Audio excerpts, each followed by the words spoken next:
What's up, guys? Welcome back to the channel. Today is going to be a very casual, kind of like a get ready with me. It's by no means going to be a makeup tutorial. I'm just going to be chit-chatting, putting on my makeup. And if you'd like to hang out with me, please do keep watching. If you like short form content, this is probably not the video for you. Someone like me, I still love YouTube and I still love long form content. I still love watching people apply makeup. I love long form content, and if you guys like that, then just keep watching.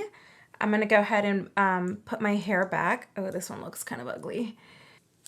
I'm really not getting ready for anything in particular today.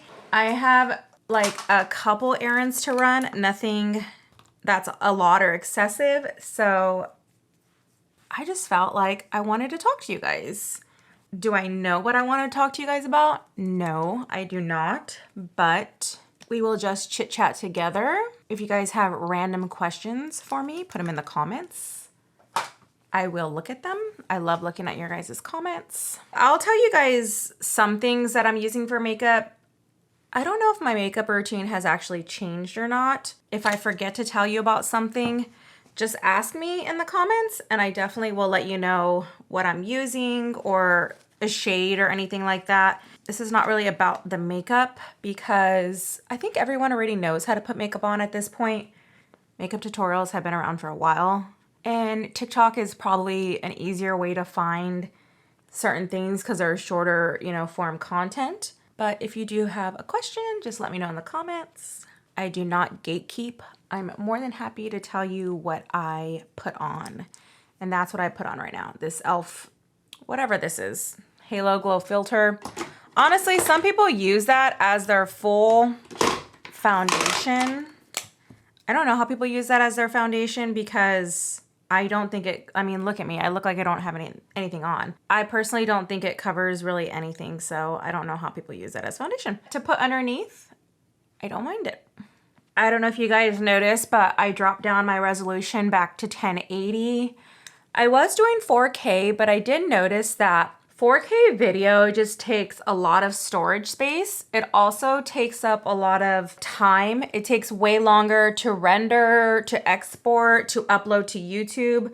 So I feel like most of my content, I'm gonna go back to 1080 unless I feel like when I'm about to record and it's something that could be like major, I'll bump it up to 4K. But I'm gonna start trying to do like just casually 1080. But again, if I feel like it's something that would benefit 4K, I will record in 4K. But for right now, like no one needs to see this get ready with me in 4K. It's not that big of a deal. I have also been in search of a new camera. I haven't really like mentioned it at all. Well, I don't really feel like I've talked to you guys in a while.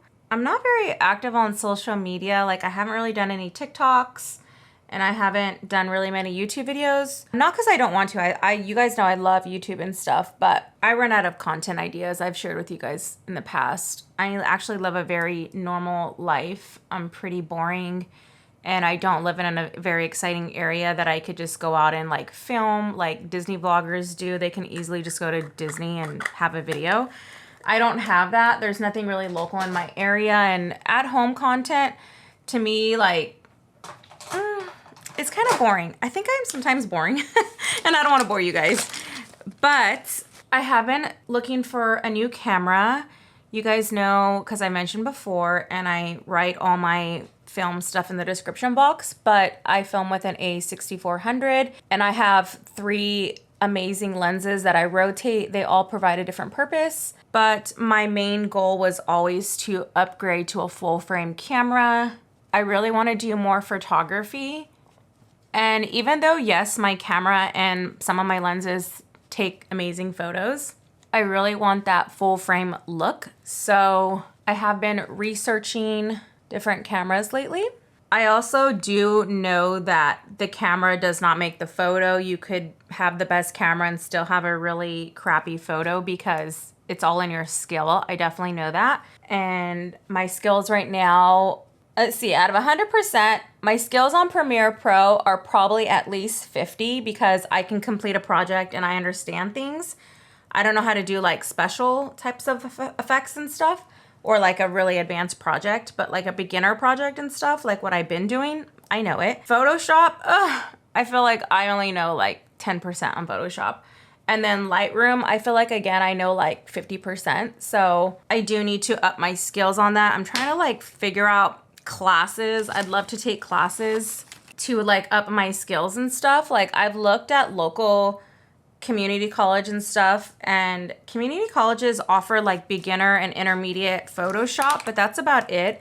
They don't offer anything on Premiere Pro, and they don't offer anything on Lightroom. So I've been looking at classes through like photographers that I like, and they offer like certain classes, but they're rather expensive. They're like $100, which is definitely, you know, worth it. I know education is like worth the money. I just haven't done it yet, but it is something that I want to do in the future to get better skills. The thing with me though is I feel like I'm very like hands-on, and if I'm just watching like a tutorial online, I don't know how much that will benefit me. I wish I could do like a classroom setting, or just pay somebody like one-on-one for like an hour to like ask my questions. I feel like that's kind of what I'm looking for, but I can't seem to find that anywhere. I think I just need to dig a little deeper. I do think I know what camera I want to look into though. I really love the size of an APS-C, which is what I currently have, but I want a full frame. The camera that has been catching my eye lately has been the Sony A7C. I know that on August 29th, Sony's gonna be releasing the A7C II, so I'm kind of gonna be waiting for that camera because it does do 4K 60 resolution, and the original A7C does not. So to me, it's worth waiting for that camera. And then it has the in-body stabilization like for video, which my camera currently does not have that, which is like my biggest struggle because it's what gives you the shaky footage. Like if you guys want that super clean footage, kind of like what your iPhone does, you need really good like in-body stabilization, and my camera just doesn't have that. So I'm really excited for when they drop the A7C II, Mark II, because that's something I feel I would be in the market for. That comes out at the end of the month, and I'm so excited to actually see the specs on it, like what it provides and stuff. If it's everything that fits all my boxes, that's something that I would be in the market for. So if I do get a full frame camera, I will be selling this one, only because, don't get me wrong, I love this camera. I really do. And I love the 3 lenses that I have. I just don't need 2 cameras, honestly. I really want like one power horse camera that could be a hybrid shooter because I do photo and video. If I get one, a full frame, I'm gonna like buy that one and then sell my setup and stuff. Again, because I don't need 2. It's kind of like unnecessary for me. I'm not professional like that. And lately I've been wanting to do some like test shots like with models and stuff, but like I don't really have like models to choose from. Like kids are very hard to work with because I have like friends like they're kids, but I'm being honest, like when you're trying to learn, kids are very hard to shoot because they don't really like pay attention. They're just playing around. Like it's kind of hard for me because I'm really trying to learn, and it's just, I don't know, kids are just, it's hard to photograph kids, especially when you're learning. Maybe if you're professional, you already know because you've done it for a while, but when you're learning, it's just, kids are just not ideal because they don't listen. They don't listen. I also photograph my dogs, but again, like dogs are even worse than kids. They don't listen. So I really want to do some like trial with adults, but I don't really have like many adult people that are willing to be my model. If you guys have ever dabbled into photography, do you not wish that you could be your own model, but you can't take the photo and be in the photo at the same time?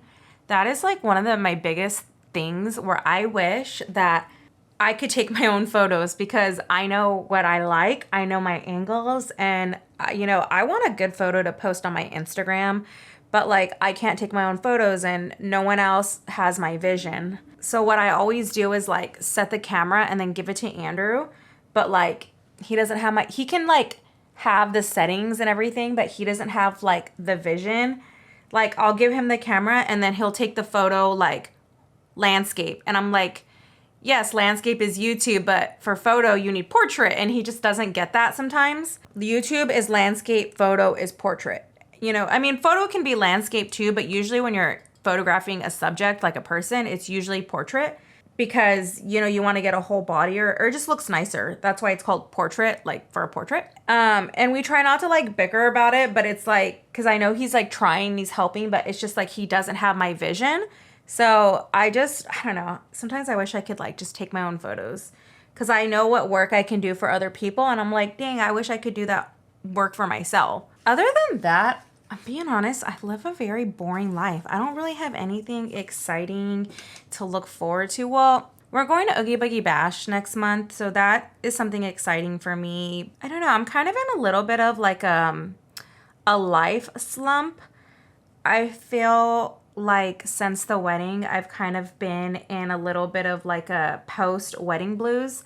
And it's already August. We got married in May, so it's been a while.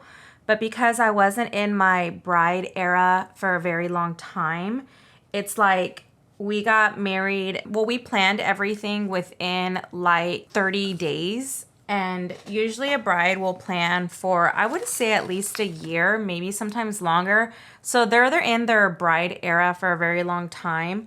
I had 30 days to be in my bride era. Like, yes, I've been engaged for like over a year, but we were never planning really weddings. We were never seriously, like we would tour wedding venues if you guys like have seen my past videos, but we were not serious about actually like planning, like putting down deposits. Like our family knew we had a date. We weren't anything like that. So truly in my bride era was like 30 days. And that's not a long time at all.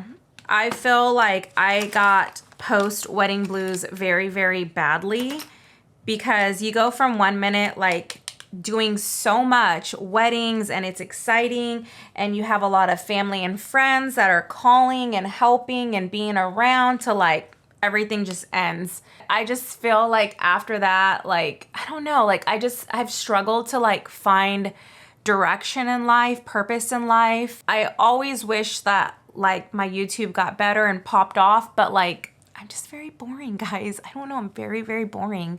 I wish I wasn't, but I am. And just with like the economy we live in, you know, living in California, it's just very expensive. It's not really easy just to constantly like plan things like trips and stuff. Like we went to Costa Rica for our honeymoon, which was great, and I vlogged it. We're going to Oogie Boogie Bash next month, but like to have things constantly planned, like, you know, keeping it going is very hard. After, you know, we pay bills, there's not much left over but to what we used to live, like food and gas and stuff. So we're definitely like working Americans just like a lot of other people. And, you know, if we go to anywhere, we need hotel, we need, you know, gas or flight, which we don't pay for flights, you know, because of my job. It's just not easy to travel. I know a lot of times you guys say just, you know, vlog whatever, but a lot of people don't really like being on vlogs. I know Andrew has mentioned it before. He's just not really a vlog person. Unless it's just me talking, it's really hard because like it's not easy to vlog with people that are not comfortable vlogging. So it's like if I were to have people in my life, which again, my circle is very small, like a lot of them are not really into, like they like watching the vlogs, but they don't want to be in the vlogs. So it's like, you know, it limits you. But guys, before my words or everything gets twisted, I am actually in a great mental state. I'm not depressed or anything like that. Like I'm actually doing really well. So I don't want you guys to think like, oh, here we go, another video that she's complaining, because I'm not. I'm actually like really well. I'm just talking. Like really, you guys are my friends and I'm just talking. And it's kind of hard because like as a YouTuber and a person, like it's hard to understand or not understand, but like what you want to show on your channel, because people want you to be real. Because I see a lot of YouTubers and I just feel like, gosh, they look so fake. But in reality, they have to be, because that's the only way they're getting views. Because if you're real, people are like, oh, you complain a lot. Oh, you're, you know, like I can already see a lot of people in the comments like, you're complaining, you're depressed, you have so much anxiety. And it's like, well, then what do you want? Like, you want me to be real, but you don't really want me to be real. So I just talked to you guys like if I was talking to a friend. The only thing that's different is that you guys don't really know me outside of YouTube, and YouTube is very limiting. You guys are probably going to see like a 20-25 minute video versus 7 days a week, 365 days a year. You guys are not with me. So it's just, you know, it's just the way it is. In terms of my work, I am still a flight attendant, guys. I have been a flight attendant for 8.5 years now, and I do plan on continuing to fly.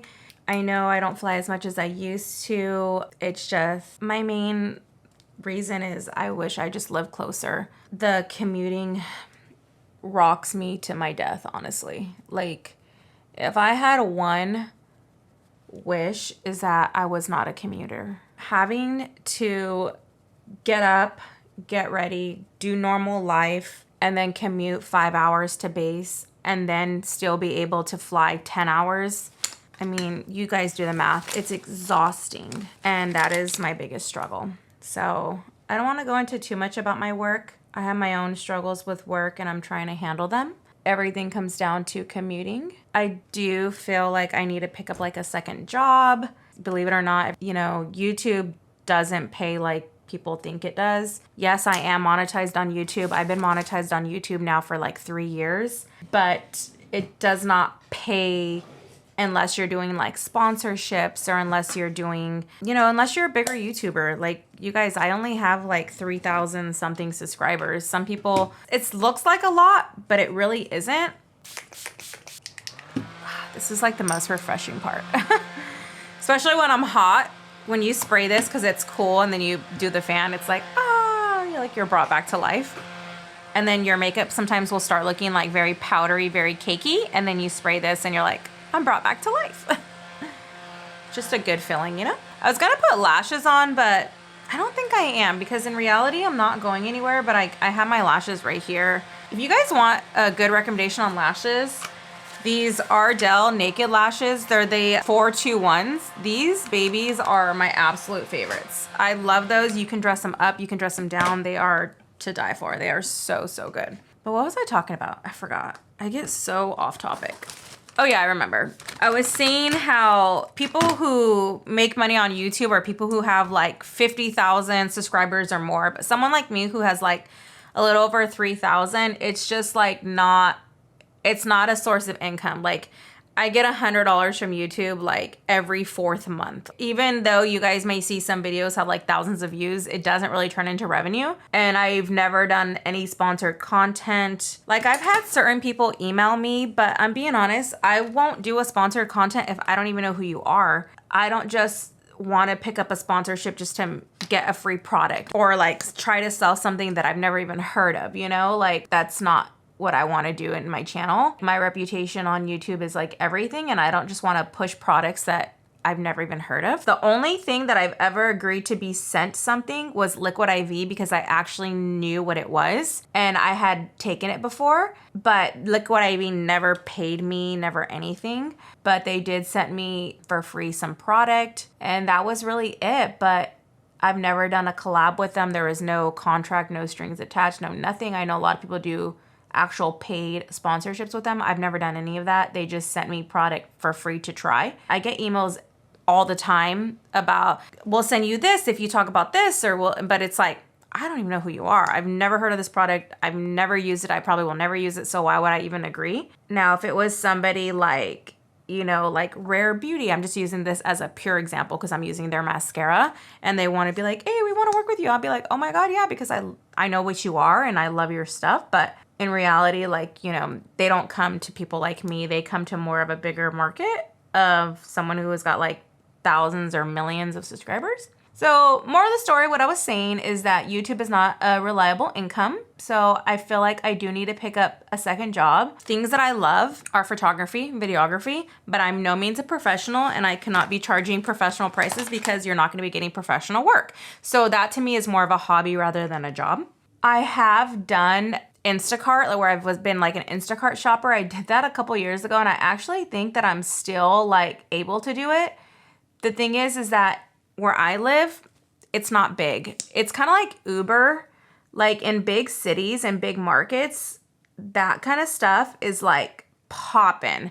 But where I live, it's just not really like a market. Like I live in the 5th largest city in California, but for some reason, it is just not a market for like any of that stuff. So I could be like on Instacart like all day long and like maybe 10 orders come in all day long. And think about it, how many Instacart shoppers there are. You're fighting people to get these batches. So it's, again, not a reliable resource. It's hard to try to find a second job because someone like me who I make, you know, what I make at my job, I've been at my job almost 9 years. So I've worked very hard to get where I am. It's hard to like go somewhere else, you know? But it's also hard to pick up extra shifts at work because I live far from my base and the commuting gets to me. So I'm kind of in like a catch-22. I'm kind of in like, I don't know. You guys are probably going like this to me, like, wow, you're painting a sad story for yourself. That I'm not trying to. I actually live a good life, but it's hard. The only other thing that I guess I could talk about is I'm starting counseling soon. I've done counseling before, like therapy. I'm like a huge therapy advocate. And I've done like couples therapy and I've done just myself therapy and I'm starting it again. It's really hard for me to find somebody that I like. I think I've been to like maybe 4 or 5 different therapists and out of all of them, I think I've only really loved like one and then maybe was okay with one other and that was it. A lot of times it's just easier, especially like someone like me who doesn't really have like a lot of like friends and family. It's easier just to talk to a therapist or something like that than constantly like relying on loved ones. Because in reality, it's like they're not trained like therapists, your loved ones, and like they're very biased because obviously they love you. And I just think it's very healthy to go talk to a therapist. So I am going to go give it another go and I'm going to start it up again. I already found someone local in my area. So hopefully in the next couple days, I can schedule my first appointment with her. Some of the things that I look for in a therapist are someone that actually like talks with me, listens, gives advice. I've been to like therapists that like literally like treat me like I'm sitting there and they literally talk to me like, so how does that make you feel? And I can't stand those therapists because to me, that's very like textbook / what you see in the movies type of therapy. And I don't like that. I like someone that could really be like real and actually really talk to you. That's what I need. Like someone that's not afraid to like give opinions, to like tell you you're wrong, like stuff like that. I hate the people that just look at the clock. Like I've had a therapist that has set a 1-hour timer and just sat it there like on the table. And I'm just like, okay, like the whole time we're just like staring at the clock. Like I cannot stand that. Like, okay, like here's your 1 hour, pay me, leave. Like, no, I'm like, I'll just leave now. Like at that point, you know? So, and I never went back to that therapist. So yeah, I like someone who's very genuine. I like somebody who I could talk to, who talks back with me. I don't know, just you have a great connection with them that actually like, again, they actually help. That's what they're there for, is to help. I need somebody to help. Yeah, that's how I treat therapy, and I'm just very excited to start again. It's very healthy, and I suggest if you need therapy, you look for somebody in your area too, but first contact your insurance to make sure, like, if they're in your network, because I think it could be expensive if you don't go through insurance. So, yeah. Okay, y'all, so I'm pretty much done. I just added a little bit of liner to my top lashes. I definitely notice a difference when I wear lashes and when I don't. Lashes honestly just like pull everything together, but it's kind of unnecessary to always wear lashes. I've noticed like if I just add a little bit of eyeliner to the top and then like pack on that mascara, it kind of looks a little bit more put together than just putting straight mascara. I have like the crappiest lashes like ever. And then I'll just like try to like get my lashes as high as I can. Yeah, see, like they're like not even cute, but again, lashes sometimes are just too much. And then if you look like a lot every day when you're actually like gonna dress up and go out, like it's like you look like that every day, you know? Like when you really, really want to dress up and look really cute and do your hair and makeup, you want to have that wow factor, like, oh wow, she still got it. But if you do it every day, it's like, oh, she looks like that every day. So I don't want to put lashes on every day, but I don't feel complete like this, but it is what it is. Again, I'm not really doing anything. I have to just run like one quick errand, and that's kind of really it. But this is going to be the end of the video. Oh, also lashes, because when I put lashes, I have to put liner, and it could take at least an additional 10 minutes. And sometimes like you don't have that 10 minutes. Like to put the liner and then to wait for the glue to dry and then put it on and then like, you know, perfect it. Because I like my lashes to look like I'm not wearing any. I like them to look like my actual lashes. Like when people look, they're like, I can't even tell that you have lashes on. Like that's how I do my lashes. I don't like to show glue. I don't like to show separation. Yeah, this is what it's gonna be, y'all. But thank you for coming to my very long Get Ready With Me TED Talk. If you guys liked it, give it a thumbs up, and I'll see you soon in a future video. That's it. Have a great rest of your weekdays and weekend. Bye.